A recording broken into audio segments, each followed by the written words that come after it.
aku ingin menjadi leader pemimpin media. Ya Menteri Tenaga Kerja itu saya incer banget. Gendeng loh. Bodoh amat.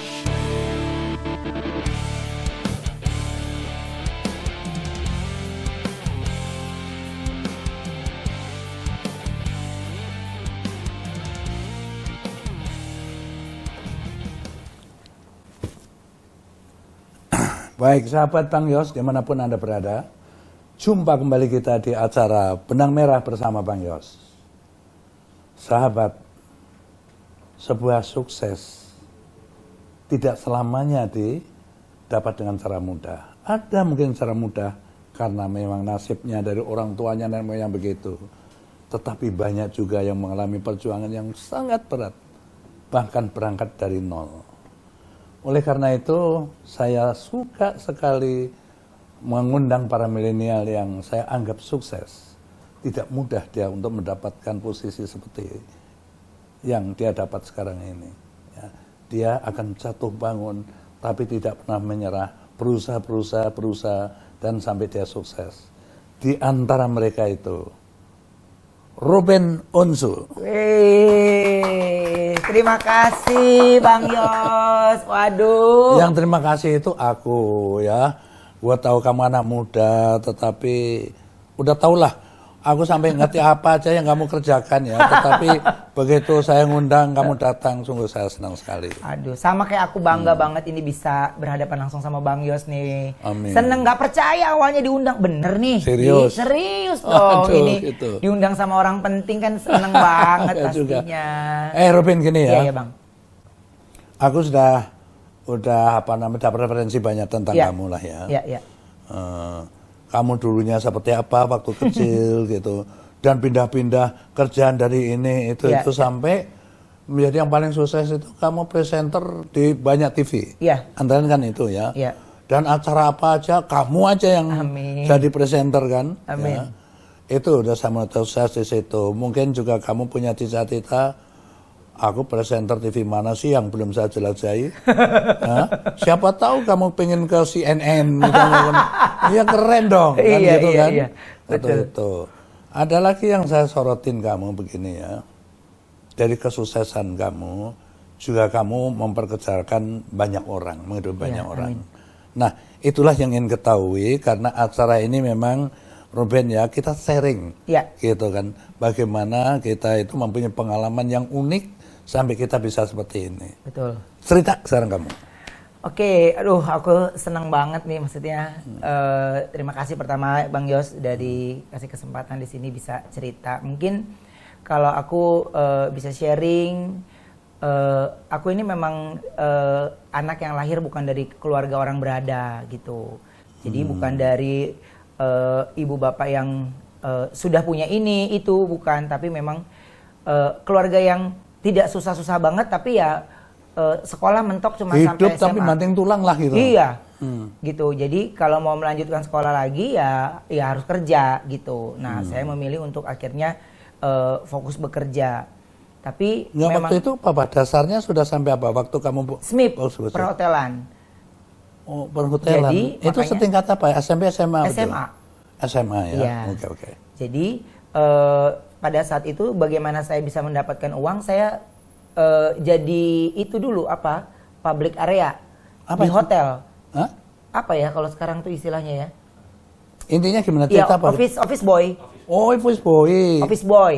Di hotel lah gitulah. Iya, tapi ya karena cuma lulusan SMA kan jadi nggak bisa dapat tempat yang bagus ya. Jadi kerjaan saya ya. Oh, tadi ceritanya di kota apa ini? Di Jakarta. Jakarta. Hotelnya masih ada sampai sekarang. Hotelnya masih ada sampai sekarang. Jadi kalau saya lewat tuh saya selalu ingat dulu gue di sini nih ya. Gitu. Jadi ya dari public area karena saya ijazahnya cuman SMIP ya, yang setara sama SMA. Jadi ya itu yang saya pergunakan. Saya dapatnya di public area pertama. Terus 2 minggu biasanya orang itu untuk naik biasanya untuk 3 bulan, 6 bulan gitu ya. Tapi dalam waktu 3 minggu saya dikasih sama supervisor saya langsung dipindah ke housekeeping. Masih di hotel yang sama? Di sama? Di hotel yang sama. Dipindah ke housekeeping. Housekeeping apa itu kerjaannya? Bersih-bersihin kamar, nunggu tamu check out gitu. Jadi kan yang paling sedih. Mungkin aku pernah jadi tamumu ya. Mungkin ya. Satu kebanggaan saya dong kalau gitu kan. Jadi saya nungguin. Jadi yang kalau yang di depan kamar itu hotel berapa kan, lama kamu jadi housekeeping? pokoknya aku kerja di hotel, pindah-pindah hotel itu 3 tahun. Pindah-pindah hotel. Setelah itu kamu ke? Ya setelah itu lanjut syuting lagi gitu. Syuting kan juga nggak gampang karena aku lewatnya dari. Kamu syutingnya itu syuting film, sinetron Enggak, atau apa? Lenong dulu. Lenong. Iya, ada Lenong Bocah sama Aditya Oh Umay. iya, Lenong Bocah. Tahun 97. Hitungannya lah, honornya lebih besar dari hotel apa enggak ini? Iya, besar tapi kan waktu itu kan nggak pasti karena kan bukan acara reguler kan. Jadi kan kalau gajian hotel kan udah pasti. Tiap bulan. Tiap bulan. Kalau Terus ini tiap syuting aja. Tiap syuting aja. Ya kalau kita di calling kita belum bintang. Iya kan? Jadi pada saat itu senior di atas aku Oki Lukman. Itu senior di atas aku gitu. Jadi pada saat itu ya aku nyambi-nyambi jadi pekerja hotel. Gitu. Oh ngerangkep ini ceritanya. Iya. Hotel tidak kamu tinggalkan? Enggak tinggalin. Oke. Jadi selalu ngikut pulang jam kerja. Jadi kalau ini ada tawaran ngelenong ini jam pamit. berapa? Iya. Kamu pamit. Okay. Jam berapa? Aku pasti jam kerja karena aku pasti selalu dapetnya shift pagi. Aku rumahnya di Bekasi. Aku kerjain di Jalan Angkasa sini nih. Jadi naik kereta dari dari pokoknya mesti 4 kali naik angkutan umum baru sampai ke Jakarta lah gitu. Bekasinya juga kita kan di ujung ya. Iya. Jadi dari situ aku nyambi-nyambi. Terus aku mulai dikenalin ke TVRI, acara Kamera Ria. Ya, Kamera Ria itu banyak penontonnya loh itu. Iya. Lo jadi apa waktu itu? Host produk rokok, salah satu rokok. Jadi karena dia mau cari host tetap, jadi aku host tetap yang di situ penyanyi utamanya Dorce. Di saat era Kamera Ria tuh. Iya. Tahun itu. Jadi TVRI juga salah satu. Tapi kamu masih di hotel? Masih, karena kan Kamera Ria Iya, malam. karena itu yang anu ya, pendapatan yang pasti lah. Pendapatan yang pasti. Yang itu yang tambahan-tambahan gitu. Ya, tambahan-tambahan gitu. Jadi, ya karena saya nggak punya pemikiran terkenal, nggak punya pemikiran itu, pokoknya intinya saya punya duit, saya kalau mau jajan bisa beli, saya nggak mau minta sama waktu itu orang. kamu sudah nikah belum? Belum. Oh, belum. Oke. Belum. Oke. Belum. Dulu mah cuma asal ucap aja. Kalau Tapi ada dong usaha kamu misalnya kamu simpen ke anu gitu ya? ada. Ke tabung adalah. Ada iya, disimpan, dijual lagi. Disimpan, dijual lagi. Ambil lagi. Ada jual lagi. Jadi nggak nutup-nutup, Bang. Oh, gitu. Jadi beli baju bagus nih, ya kan? Baru kita punya kayaknya minggu depan mau gue pakai. Ya udah kagak ada duit lagi, jual lagi bajunya. Gitu, udah gitu aja. Jadi ada duit. Karena waktu kamu jadi presenter itu penampilannya harus oke dong. Iya, dan kan? belum nggak semua orang mau minjemin baju kan. Jadi kita harus bawa baju sendiri gitu. Iya, tahu aku tahu. Jadi di era, nah untungnya kalau di Kamera Ria pada saat itu banyak menggunakan baju-baju nasional kan. Gitu, jadi sewaan baju daerah kan ada. Oh lo nyewa? Iya nyewa, bisa bayar 2 kali. Gitu. Dulu sewa 50.000 sama sepatu. 50.000? Sama sepatu dulu, tapi udah mahal banget itu Bang. Di era itu mah ampun-ampun. Nyari sepatu yang pas dengan kamu ada juga? Ada. Jadi ya mesti di tempat-tempat penyewaan murah. Jadi kalau perlu diganjal-ganjal dikit lah pakai kaos gitu. Iya, pakai kaos pakai tisu ujung-ujungnya. Gitu. Jadi pada saat itu ya saya tidak pernah kepikiran untuk ada di posisi ini sih Bang, gitu. Jadi enggak, setelah jadi presenter terus kamu itu mulai katakan jadi kesohor gitu ya. Terus dipakai terus banyak order di mana-mana itu mulai kapan? Nah, ini ada story-nya di mana pada saat itu hari terakhir saya bertemu dengan ibu saya. Jadi saya ada uang 1 juta. Nih punya tabungan nih 1 juta. Nah, saya kan ngekos di Jakarta biar nggak bolak-balik. Ya kan? Oh, karena rumah Bekasi ya? Rumah Bekasi. Okay. Jadi karena ada syuting, ada ini, jadi ada uang ngekos gitu. Ya kan kosan dulu 300.000 udah segede-gede gaban Bang. Ya kan tapi kipasangannya kecil 300.000? banget bawah. Iya, 300.000. Ya kan nggak bawa bantal, nggak bawa kasur. Ya kan? Itu belum makan belum ya? Oh belum. Kamar mandi aja ngantri, nunggu bawa gayung sama odol sama sikat gigi. Jadi ada 1 juta. Nah aku pulang ke Bekasi nih janjian sama ibuku gitu. Jadi aku ada uang. Nah, aku bagi mamaku 500, aku 500. Ini buat Uben pegang ya, Mah. Takutnya ada pegangan apa-apa. Nah, ibuku ngomong, nggak usah, udah buat lo aja. Lo yang kan yang tinggal di luar, gua kan di rumah, gua ada duit gitu. Tetap aku bagi pada saat itu. Pas aku bagi, mamaku tuh nganterin aku pulang sampai terminal. Ini perpisahannya di mall. Di Bekasi? Di Bekasi. Kamu mau ke Jakarta? Iya, mau balik ke Jakarta. Nah, biasanya mamaku kalau kita pisahan tuh udah dia pulang kemana, saya pulang kemana. Udah biasa lah. Udah biasa, tapi ini dia nggak mau, dia maunya ngikutin saya terus. Gitu. Jadi pada saat saya naik bus, nah tumben-tumben itu bus di Bekasi biasanya kan penuh kalau mau ke Jakarta. Ini ada bangku kosong persis di kaca, Bang. Mantap. Jadi saya masih bisa nengok ibu saya gitu. Jadi pada saat saya berangkat, ibu saya dada-dada aja udah berangkat. Ya baru ngambil karcistol kali itu supir. Dikasih kabar kita dibatalin. Kamu dibatalin sama salah satu acara yang kita udah andelin duitnya. Oh, kamu udah di Jakarta ceritanya? Iya. Jadi dikabarin apa? Dikabarin nggak jadi, diganti sama host lain, sama pembawa acara lain gitu. Alasannya? Iya karena kurang terkenal. Diganti sama yang lebih terkenal gitu. Jadi bisa saya gitu ya? Namanya anak kan ngadu sama ibunya dong. Mau Ben gini terus kamu ngadu lewat telepon.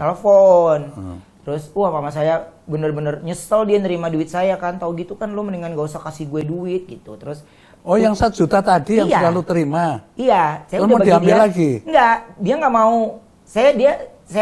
Dia mau balikin ke saya nggak mau ambil. Saya maunya ibu saya tetap ambil. Tapi dia ngucapnya gini doang.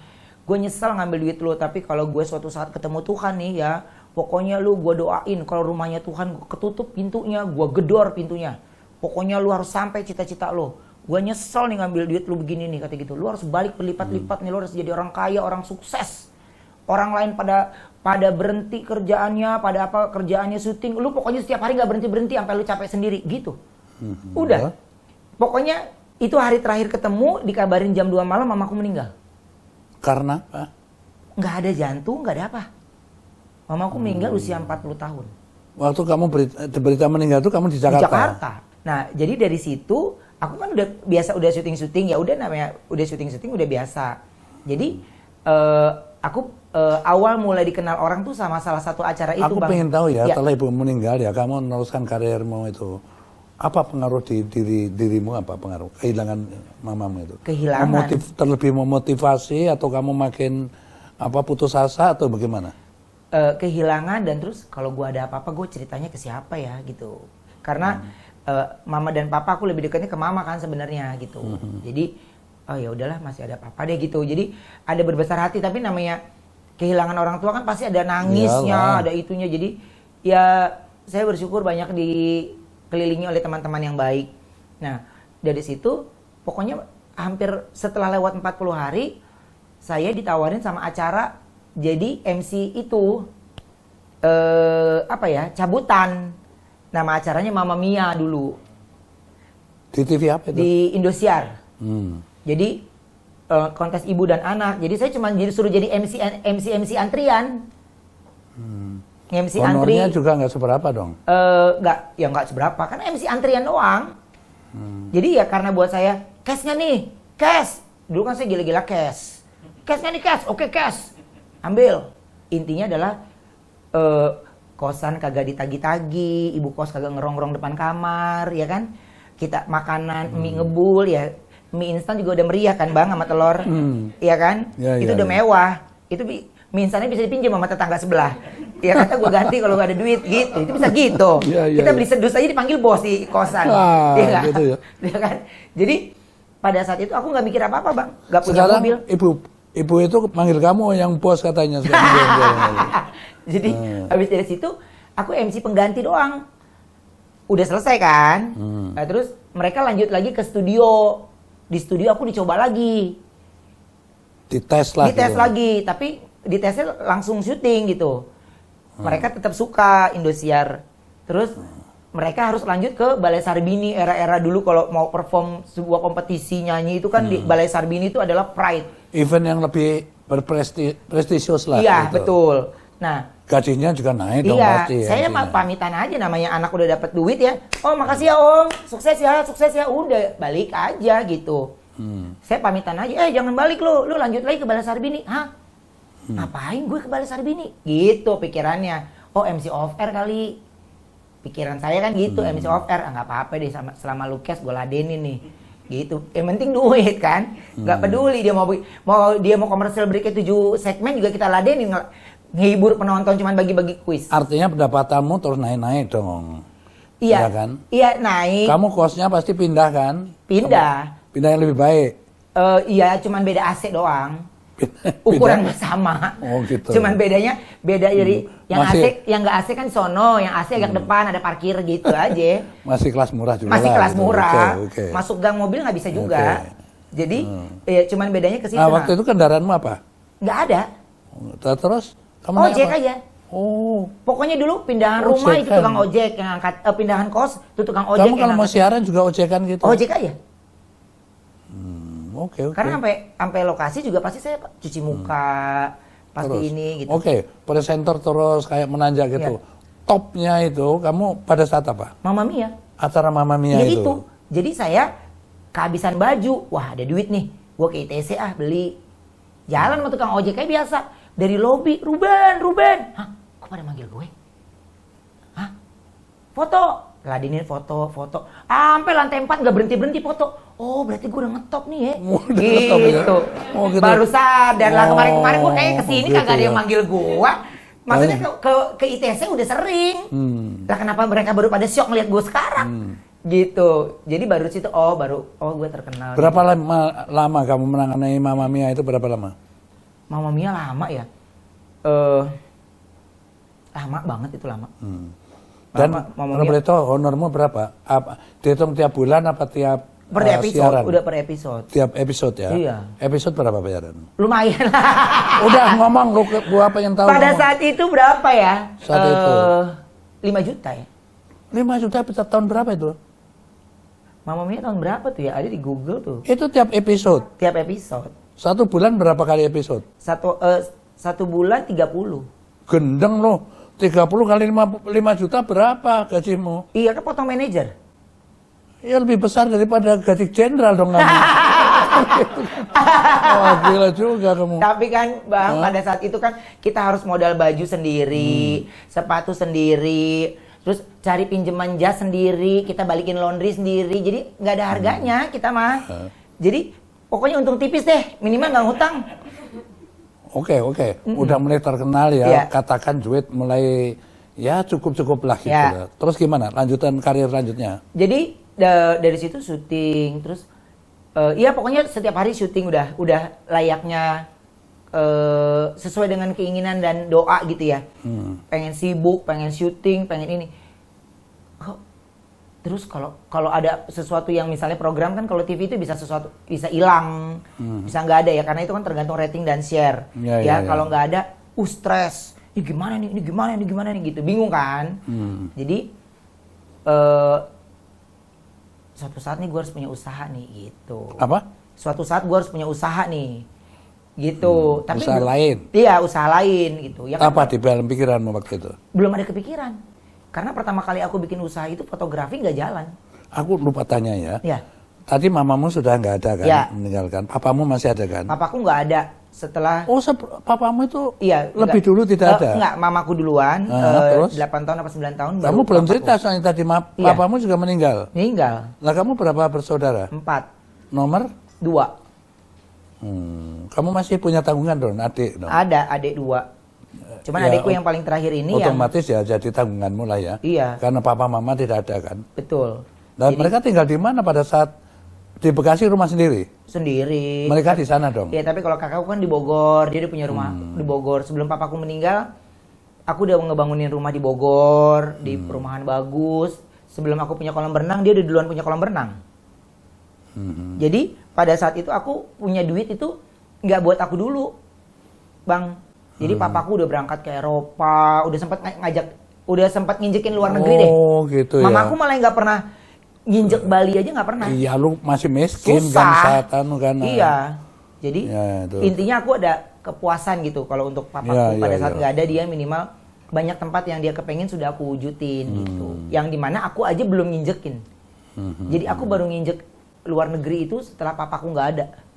Tadi sampai kamu berusaha di TV-TV ya, Iya. presenter. Terus kamu cari bidang usaha apa? Bidang usaha apa tadi? Nah, aku tuh pernah ngucap, pokoknya gini, apa yang aku inginkan tuh semua sesuai rencana dengan ucapan. Makanya aku percaya ucapan itu kadang doa ya. Gue mau nikah nanti di usia 30 tahun. Bener aku nikah usia 30 tahun. Dapat istri yang seiman ya di Sama usia dong, 30. aku juga 30 tahun loh nikah. Iya. Aku memang pas lagi ada duit 30, Bang. Tapi kamu kan sudah mapan dong saat kamu nikah itu kan, 30 tahun. Iya, mapannya artis mana ya, Bang, gitu. Artis kan figurnya aja. Figurnya aja. Nah, Coba suruh cek rekening dari istrimu berani. sendiri waktu itu kerja apa? Masih syuting doang. Jadi waktu mau nikah gue nggak mau di endorse, gue nggak mau ini, nggak mau ini. Pokoknya Yang belajar sederhana tanggung lah, jawab. ya. Aku tuh belajar tanggung jawab gitu. Pokoknya kalau gue semampunya gue gitu. Jadi karena istriku juga dia anak pertama, aku di keluargaku yang pertama menikah, jadi kita kepengen menikah, udah deh jangan rame-rame. Biasanya kita nikah tamu keluarga tamu orang tua lebih banyak dibanding kita kan. Jadi Ya. kita nikah aja di Bali, nih mau gaya-gaya di Bali nih Terus ceritanya. lu tinggalnya di mana berdua? Di Fatmawati. Enggak, aku sendiri Fatmawati. Pas mau nikah nggak ada duit, jual rumah. Terus tinggal Mobil di... habis, semua habis. Enggak tahu, udah rumah tangga kan harus punya rumah di mana? Nah, aku di apartemen Permata Hijau. Gitu. Jadi intinya adalah yang penting Sudah ada, apartemen sendiri lah. intinya ada tempat teduh deh gitu. Cuman dari mobil yang Alphard, Evoque yang aku punya habis, Bang, semua buat modal kawin. Intinya kagak ada, pokoknya intinya sampai mau nikah aja itu masih ada drama. Mau nikah 2 bulan mau nikah, IO-nya kabur. Bawa uang. Waduh. Nah, di hari H jam 12 malam pagi ini mau ada akad ya. IO-nya dekornya nggak ada. Wah, Jadi sial banget lu. Oh? Jadi aku nikah harusnya masih ada saving uang, ini nggak ada sama sekali. Jadi mendadak pokoknya kayak bikin 1001 candi itu malam pagi harus ada vendor yang ambil dia nembak berapa kan mau nggak mau kita bayar. Nggak punya pilihan. Kita udah terbangin orang dari Jakarta ke Bali.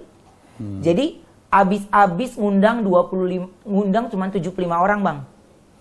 Tamu yang datang. Di 75 gedung apa orang. di gereja lo? Borok di gereja, di gedung, Di gereja. taman, Oh, yang di penting di taman. Bali lah. Kan ada tulisannya Bali gitu.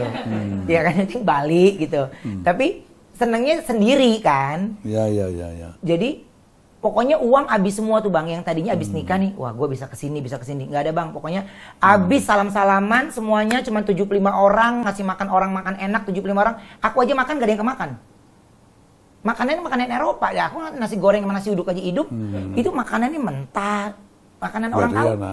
makanan orang bule itu gak cocok. Cacingmu menolak Nggak lah. menolak. Iya. Emang mulut orang susah kan nggak cocok, tapi kan emang pilihan menunya itu kan, nggak ada kalau pilihan menunya telur ceplok pasti kita pilih, ya kan, nggak ada pilihan menu itu, jadinya saya pokoknya abis nikah itu sisa uang 300.000 Gila, di ya. Bali. Nah, terus? Nah ada tamu, teman saya si Ramzi tuh, teman saya host di Indosiar sekarang juga. Dia, gue mau ke Nusa Penida, lu mau ikut nggak? Nggak males. Udah, anggap aja gue kasih hadiah lu. Wah hadiah nih, makanya. Jadi aku bulan madu malah dibayarin orang. Diajakin, kalau nggak kita di hotel aja. Orang habis duitnya, tapi aku senengnya aku nggak punya utang gitu. Terus bagaimana kamu survive kembali, bangkit kembali gimana? Istriku risih ngelihatnya kayak aku kadang-kadang kalau ini gimana suka panik. Terus kata dia, Dede yang lu punya usaha deh kata dia gitu. Jadi biar lu nggak usah ini, kalau ada usaha mau ada syuting, nggak ada syuting bodo amat. Udah mendingan di kantoran jelas punya usaha sendiri gitu. Doanya dia juga. Bikinlah usaha makanan, kuliner. Yang aku Jepang. tahu namanya apa ya, singkatannya apa? Geprek bensu. Wah, Bukan, itu mah udah sekarang nih. Sebelumnya asal muasalnya aku tuh punya makanan Jepang dulu. Karena ketemu Pertamanya satu macam aja, pertama kamu? 4 Udah 4 macam pertama? empat menu gitu. Jadi aku ngambil dari vendor makanannya, jadi tinggal dapat chefnya. Terus daripada saat itu zaman-zamannya tren-tren bazar. Bazar-bazar di mall-mall, itu kan banyak tuh bazar-bazar. Nah, stand aku tuh yang cepet banget sold out, Bang. Di situ aku pede jadinya. wah gue bikin lagi nih gitu. Nah barulah bergerak. Ceritanya kuliner ini laku gitu. Akhirnya jadi fokus ke kuliner. Itu tempatnya di mana sih? Pertama bazar. Waktu yang Jepang Lo yang itu apa sewa sendiri sewa bang, ya. Sewa. Kamu tinggalnya juga. Masih di apartemen? Udah rumah. Wah, udah keren dong. Iya, rumah residen juga nempel. Tapi kan rumah ya, lah. Satu kebakar nempel. Sama aja, cuman istilahnya residen. Gitu, Bang. Oke. Iya, bilangnya selatan. Intinya dapat selatan. Tapi nengok kanan dikit udah Tangerang. Tapi tadi kuliner ya, 4 macam kan yang aku tahu nih. Sebenarnya terus berkembang pesat itu kayak gitu. Apa betul itu? Iya. Pokoknya sekarang ada berapa macam? Berapa, Pak? Macam makanan itu yang lu jual itu? Sekarang akhirnya udah sendiri. Jadi gini, aku sekarang ini lagi ada 2 holding yang kita pegang. Satu perusahaan makanan namanya Onsu Pangan Perkasa. Jadi itu semua yang menaungi makanan. Semua makanan-makanan di situ. Geprek bensu, aku punya produk bensu drink, aku punya apa lagi gue tuh ya? Ben Sunda, aku ben seger. Jadi semuanya aku untuk produk makanan dan minuman. Tapi pastinya ini jalan ya. Ya. Keuntungannya oke lah gitu. Tergantung daerah sih memang ya. Kalau terus yang kemudian tadi ya kan presenter TV ini kan udah puluhan udah sukses kan. Ini tetap kamu pertahankan. Tetap. Oke. Karena ya buat saya berarti sumbermu bukan dari ini aja dong, dari televisi ada, dari kuliner ada. Tapi kalau dari usaha dan TV mah, ya TV kita izin aja lah. Usaha dulu lah. Gitu. Enggak lah, tapi lu bilang sekali episode 5 juta itu gede banget tuh untuk saya tuh. Iya, dipotong manajer berapa persen, Bang? Ya kan? Gitu ya. Habis, pokoknya intinya nggak ada utang deh, nggak apa-apa deh, gitu. Jadi aman. Nah, jadi makanan, jadi di makanan-makanan itu ya akhirnya ada kelebihan dikit. Ngambil atau ngontrak pabrik minuman, aku punya 1 slide gitu, minuman-minuman gitu, minuman-minuman buah. Iya. Usaha apa lagi kecuali 2 itu? Makanan, minuman, media yang lagi aku berjalan ini sekarang ada MOP, itu Media Onsu Perkasa, jadi digital. Kita juga punya. Oh, digital juga. Iya, digital juga. Jadi itu laku juga itu ya? Bagus sekarang ini. Berapa ya subscriber?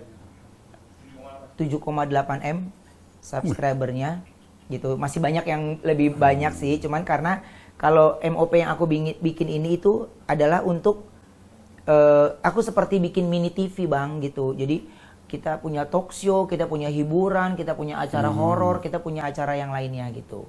Jadi yang aku nggak dapetin di TV, aku ingin menjadi leader pemimpin media gitu. Ya udah jelas lah manajer kamu sekarang ini. Udah the boss gitu. Belum kan. Dong. Ini Vin, ya. Dari semua usahamu tadi ya, kan banyak macam ya.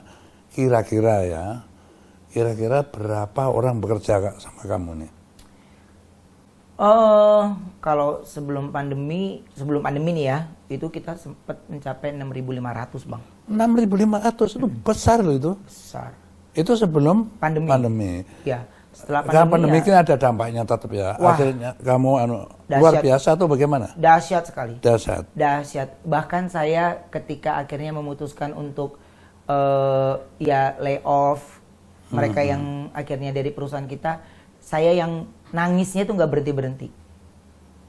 Soalnya? Karena saya nggak bisa berbuat apa-apa lagi, dimana saya pun juga terdesak dari pendapatan yang tidak banyak. Dan itu terjadi bukan di tempatmu, ada di mana-mana lah. Betul, tapi karena saya itu cuma berpikir, gimana ya keluarganya dikabarin ketika dia udah nggak bekerja lagi, terus anaknya gimana ya, istrinya. Jadi kita tersentuh lah gitu ya. Di situ karena saya berangkat dari orang yang memang nggak ada kan. Iya, betul. Nah, di tempat saya itu memang ada beberapa bagian, Bang. Saya juga mempekerjakan mereka-mereka yang lulusannya SMA. Jadi aku taruh dan nempatin mereka di bagian apa gitu. Jadi kan orang yang nggak sampai ke S1 juga, aku rasa ya bukan karena dia bodoh, tapi memang karena dia tidak punya biaya, tapi dia punya kemampuan gitu. Iya. Sekarang ini ya. Sekarang ini kan katakan ya pandemi itu ada membaik lah. gitu. Ya. Itu berpengaruh juga terhadap usahamu itu. Iya, berpengaruh gitu. Cuman ya tidak sebanyak yang dulu Ya, gitu. sekarang waktu pun dibatasi ya, bukannya jam Iya. sekian gitu. Jadi- Terus kamu yang tadinya PHK kamu ambilin lagi dong, kembali lagi kerja. Untuk beberapa titik sih iya. Ya, oke. Gitu, misalnya Artinya sedikit demi sedikit mereka ya. Misalnya ada beberapa yang aku harus kirim ke beberapa negara gitu. Jadi oh ini keluar negeri juga. ada, aku di Hong Kong ada 4. Hebat loh kamu ini. Amin. Aku di Hong Kong ada 4. Jadi di mana lagi Ter gue? Malaysia ada 1. Mhm. Jadi biasanya kita tawarin dulu. Nah ini kan kita lagi mau nggak ke luar negeri? Karena aku harus taruh orang aku yang dari Jakarta untuk stay di sana, di mana dapat izinnya dari sana itu per 6 bulan. Jadi per 6 bulan aku harus rolling orang lagi, gitu. Jadi 6 bulan aku berangkatin dulu, ya. Yang 6 bulan yang akan berangkat berikutnya sudah di set dari sekarang. Aku yang heran gini ya, kamu Ya. bisa manage kayak gitu. Ya. Padahal latar belakangmu tadi pendidikan sampai tingkat SMA itu apa? Jurusan apa? Hotel aja. Hotel. Hotel. Dan kebetulan kan aku nggak sendiri karena dibantu sama adikku yang bontot. Tidak mudah ya. Ya. Orang seperti kamu Ben ya, terus Ya. bisa memperkerjakan banyak orang, Ya. 6.000 lebih Ya. gitu ya. Itu ini mengandai-andai ini Ya, ya. ya. Kan lihat ya pemerintahan sekarang ini kan, saya lihat seorang milenial sukses di ojol, terus jadi menteri Betul. pendidikan Ya. gitu lah. Lah seorang Ruben sekarang berhasil mengerjakan orang. Kalau kamu ditawarin jadi apa ya, menteri tenaga kerja gitu mau nggak kamu? Kalau dari semua deretan, aku tuh orang yang nggak tertarik sebenarnya Bang ke pemerintahan sejujurnya. Nggak tertarik karena saya ini bodoh gitu. Jadi Kamu saya nggak bodoh? ngerti. Iya, saya nggak ngerti soalnya Oh, pemerintahan kamu pinter ini. itu bodohnya. Aduh, amin. Kamu lebih pintar dari saya, Ben. Aduh. Jadi kalau Tadi seandainya yang Ben ini keker-keker itu, menteri nggak ya. ada lah Iya. Mengurus pemerintahan itu Iya. memang merasa itu bukan habitat kamu lah. Iya. Habitat kamu itu Iya. ada entertain Iya. gitu, lalu apa usaha-usaha kuliner seperti itu. Oke, Jadi oke. kalau seandainya di posisi menteri nih, misalnya nih berandai-andai berhayal ya, Bang, ya menteri tenaga kerja itu saya incer banget gitu. Karena kalau kita bicara kenapa menteri tenaga kerja nih misalnya gitu ya, ya karena mengingat populasi di Indonesia ini kan hampir Besar, nih, Pak. di Indonesia yang saya baca di internet nih ya, hampir 270 juta jiwa. Nomor 4 di dunia. Iya, jadi buat saya sumber daya Indonesia harusnya lebih luas lagi, lebih besar lagi. Jadi saya berharap di 5 sampai 10 tahun ke depan harusnya generasi milenial ini yang bisa menjadi CEO-nya, ya, CFO-nya gitu. Sehingga mereka ini kalau sekarang ini kan bisa kita lihat ya banyak perusahaan besar yang menguasai itu ya orang-orang asing kan. Ya. Gitu. Jadi Orang-orang tertentu lah. Gitu. betul. Jadi kenapa Menteri Tenaga Kerja ya harus mengurangi tingkat kejahatan dari tenaga kerja sebenarnya. Ini Ben Ya. ini benang merah lagi ketemu nih ya. Bahwa kita itu penduduk itu besar nomor 4 di dunia. Betul. Ya. Penduduk besar itu kalau tidak terpelajar ya, artinya berilmu seperti kamu kayak begini nih ya, Ya. itu jadi beban. Beban pemerintah harus menghidupin kan. Ya. Tapi sebaliknya kalau milenial itu contohnya seperti Ruben ini ya, bisa menghidupi orang lain, itu yang diharapkan. Ya. Nah, itulah ya. Nah, untuk sukses tadi kamu udah kamu jelaskan ya, seperti apa perjuanganmu jatuh bangunnya segala macam itu sampai jadi kayak begini gitu ya. Gitu. Saya sangat appreciate ya, sangat salut ya. Ya anak muda berprestasi, udah cukup, udah mapan, tetapi masih ingat juga orang lain. Bagaimana bisa menghidupi orang lain? Itu luar biasa. Ya. Nah, oke, Ben, saya terima kasih sekali ya. Terakhir barangkali kamu ada pesan lah ya untuk sahabat-sahabat Bang Yos yang dimanapun mereka berada, barangkali. Ya, pokoknya buat aku sih semua penonton dari sahabat-sahabatnya Bang Yos nih, mudah-mudahan terus semangat di era yang sekarang ini. Memang era yang sedikit berbeda dari yang kita sudah pelajari. Mungkin untuk kalian semua pelaku usaha yang baik itu usaha kecil atau menengah, jadi bersiap untuk memikirkan atau cari pilihan lain. Kalau dulu kita hanya plan A dan plan B, tapi suggest dari saya, pikirkan jika terjadi sesuatu ada plan A, plan B, plan C, plan D gitu. Jadi sehingga ada apa-apa kita sudah tahu dan nggak panik dalam menanggapi tiba-tiba ada virus yang masuk dan apa yang harus kita jalanin. Dan yang paling penting adalah ya kuasai usaha yang kita jalanin gitu. Dan kita harus suka, jadinya kita tahu kalau kita rugi, kita tahu yang mana harus kita benahin. Tapi kalau kita untung, kita tahu juga kemana harus kita kembangkan keuntungannya gitu. Nah, sahabat Bang Yos, sudah kita dengarkan tadi cerita panjang lebar dari seorang Ruben ya, bagaimana jatuh bangunnya dia sampai sukses seperti sekarang ini. Dan itu tentu sangat bermanfaat untuk kita semua. Sukses harus bekerja keras, percaya diri, berdoa sama Allah, pasti akan dikabulkan, insya Allah. Terima kasih Ruben. Terima kasih.